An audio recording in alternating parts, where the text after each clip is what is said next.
Tandjouaré, dans la région des Savanes, la localité de Samboun est confrontée à une situation environnementale liée à la situation géographique.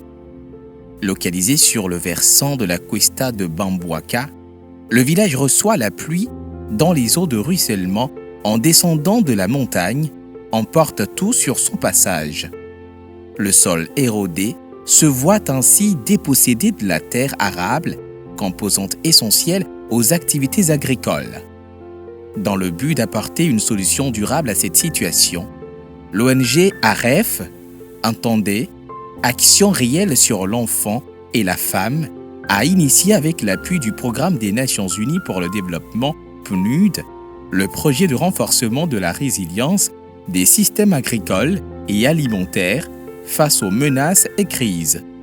Nous avons trouvé qu'il était important de mener un certain nombre d'actions dans ce village pour les apprendre les bonnes pratiques agricoles, pour protéger les eaux issues des plateaux qui descendent en vitesse et permettre aux femmes et aux hommes de pratiquer l'agriculture en aval de la montagne et qu'ils adoptent aussi la résilience face au changement climatique.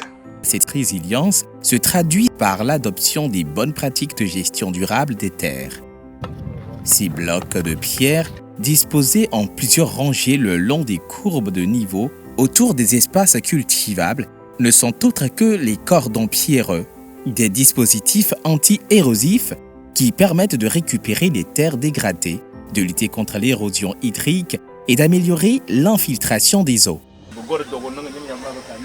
Les différentes sensibilisations menées en faveur de la communauté ont porté fruit. La population ayant compris le bien fondé du projet n'hésite pas à sortir massivement à chaque activité de mise en place des cordons pierreux. Les hommes s'attellent à déterrer et disloquer les blocs de pierre enfouis dans la terre. Une fois émiettés, ces pierres sont rangées par les femmes en suivant les courbes de niveau.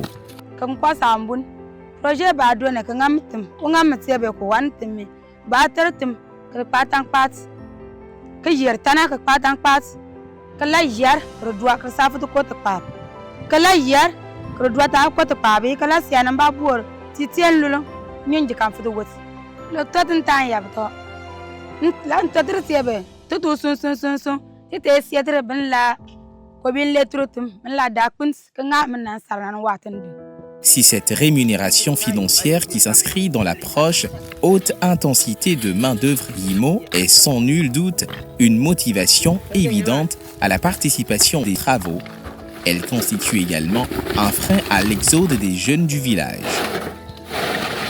Nous les jeunes, nous aimons beaucoup l'aventure et en période où nous sommes, ça nous a retenu l'attention et actuellement, je pense que chaque jeune est satisfait. Une fois ces dispositifs anti-érosifs installés, il est important de renforcer leurs actions avec des pratiques de consolidation et de fertilisation du sol. L'agroforesterie s'impose donc comme un choix judicieux. Ces cordons pierreux vont être renforcés bien sûr avec des arbres agroforestiers, principalement les légumineuses que nous allons mettre en place, qui sont des arbres à usage multiple. Non seulement vont permettre d'enrichir le sol à travers l'azote qu'ils pourront capter directement dans l'atmosphère pour restituer au sol, mais aussi des arbres qui grandissent vite et qui vont donner de l'ombre et du bois énergie pour la communauté. Les feux aussi qui vont aider à émonder les couloirs de culture pour enrichir ces sols-là. Le sol ainsi revitalisé, il s'avère nécessaire d'appuyer la communauté dans la mise en place d'un système de production agricole efficace, ce qui justifie la présence d'un conseiller agricole pour former les producteurs aux bonnes pratiques culturales. Nous avons initié de faire les cordons pierreux. Ça nous permet de dégager les cailloux, libérer les parcelles, mettre ça en profil, bloquer l'eau qui ruisselle nos parcelles. Au moment des labours, on viendra vous indiquer encore comment orienter nos billons. Et d'une façon perpendiculaire à l'eau. À ces appuis et accompagnements techniques, il est prévu un appui matériel en équipement de production adapté au sol du milieu, ainsi que des intrants, notamment les semences améliorées. La localité de Samboun, en dépit de ses conditions climatiques rudes, bénéficie d'une diversité biologique locale. En effet, la forêt communautaire d'une 50aine d'hectares regorge essentiellement de nérés, de carités et bien d'autres essences adaptées au climat local. Cependant, force est de constater la pression récurrente exercée par la population, en témoigne ce néré abattu pour des besoins énergétiques. Raison pour laquelle le projet a intégré la composante restauration de la biodiversité. De quoi s'agit-il concrètement? Nous avons constaté que les populations commencent par menacer ces produits forestiers non ligneux. On a déjà commencé par couper le néré, on coupe le karité pour faire le charbon.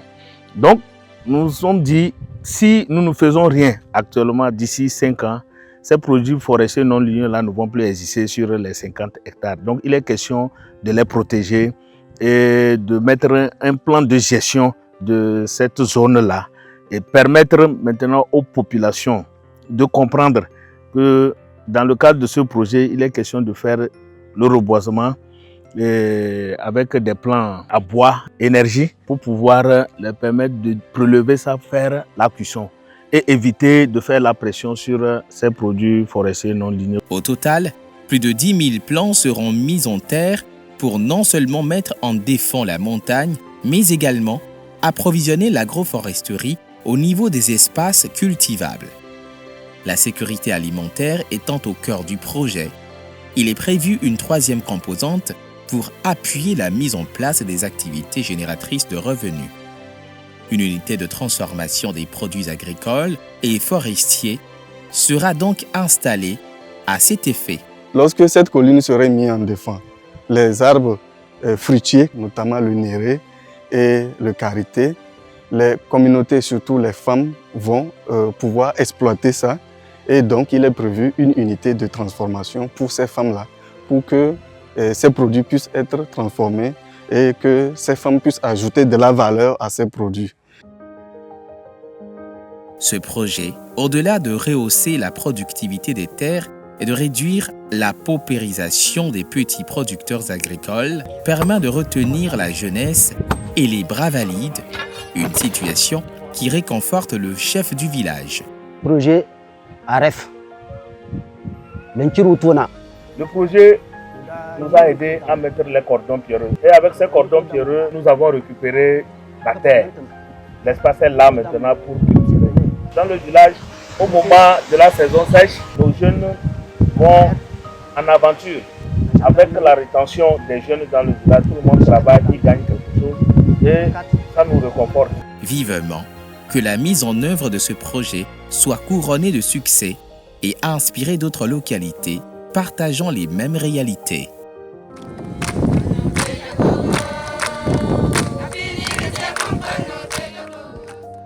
Nous remercions le gouvernement togolais et son président, le président de la République Faure Essozim Nanyasingwe. Et nos remercions vont toujours au PNUD et à tous ces responsables, les représentants résidents du PNUD qui, à travers les missions d'appui sur le terrain, a pu, dans certains de nos projets, constater le sérieux que nous menons dans le cadre de ces activités et continue par nous accompagner à Samboun ici.